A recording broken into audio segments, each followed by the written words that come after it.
Artificial intelligence has moved from a research curiosity into the daily workflow of millions. We are seeing a technology that can write its own code and manage global logistics at a scale humans simply cannot match. Naturally, the sharpest minds on Wall Street are pouring billions into this transition, betting their entire portfolios on its future. But a growing group of financial veterans is sounding an alarm. They are warning that this massive boom is built on a remarkably shaky foundation. This chart shows exactly what they are looking at. On the left, the market valuations for AI infrastructure companies are shooting off the screen. On the right, the actual profits generated by AI software companies barely register. Investing in AI right now requires accepting a strict trade-off.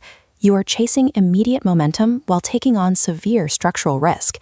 The question is whether this is a reliable path to wealth or a mathematical trap. Look at the broader stock market gains lately. They look healthy on the surface, but they are heavily concentrated in a historically tiny handful of tech companies. This structural flaw is called market concentration. When you rely on the few giants to carry the whole index, you strip away the traditional safety net of a diversified portfolio. We saw a preview of this recently. One major AI company missed its internal revenue targets, and the reaction was immediate. Chip makers and cloud providers slid together in a single afternoon. That interconnected reliance creates a highly fragile ecosystem. If one weak link in the AI supply chain stumbles, it drags down the entire sector. Capturing the upside of this build-out means accepting a portfolio that is uniquely vulnerable to a single, localized earnings miss. Cautionary. Hiding inside that growth story is perhaps the most dangerous warning sign of all. The illusion of circular money. A major chipmaker, Box A, pours tens of billions into AI startup Box B. That startup uses those exact funds to buy chips right back from the chipmaker. This closed loop makes sales look massive, but almost no fresh customer revenue enters from the outside. Companies are effectively funding each other. This creates a mirage of rapid growth that is mathematically destined to collapse the moment any single player decides to stop buying. Manufacturing the physical hardware that drives this boom requires massive capital expenditure. Across the industry, tech giants are committing hundreds of billions of dollars to this build-out, locking themselves into multi-year construction timelines. Compare that massive upfront cost to everyday business adoption.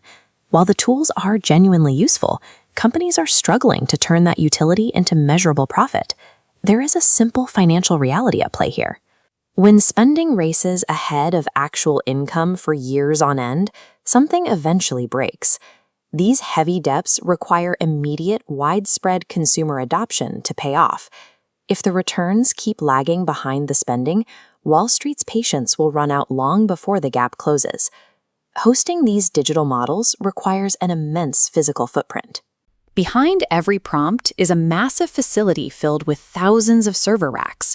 Running and cooling those endless server farms require huge, exponentially increasing amounts of electricity. That demand is already straining local power grids.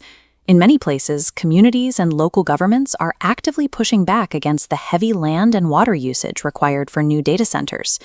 You cannot simply write better code to bypass a lack of physical power and water.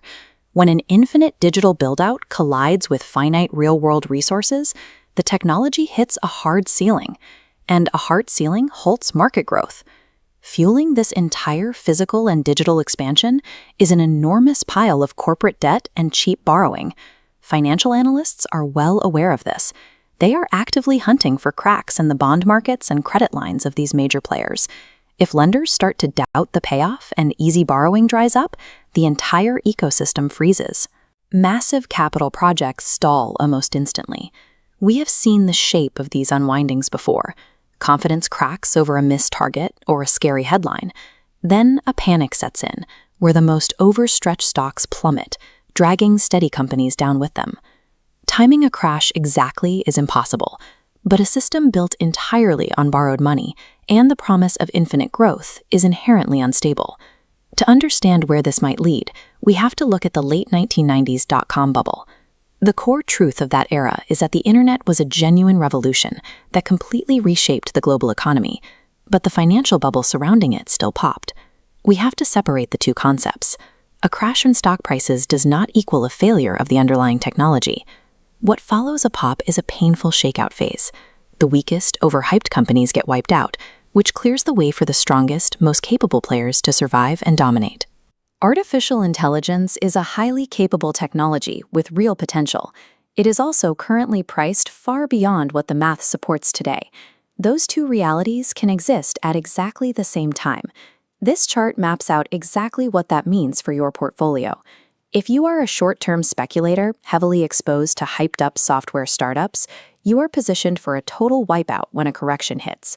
If you are a pragmatic index fund investor holding broad ETFs, you still have massive exposure to the top 5 tech giants.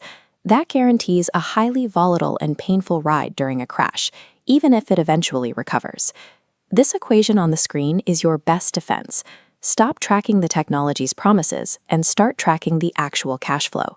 Continually weigh the gap between the grand story a company is telling investors and the hard consumer revenue it is actually bringing in.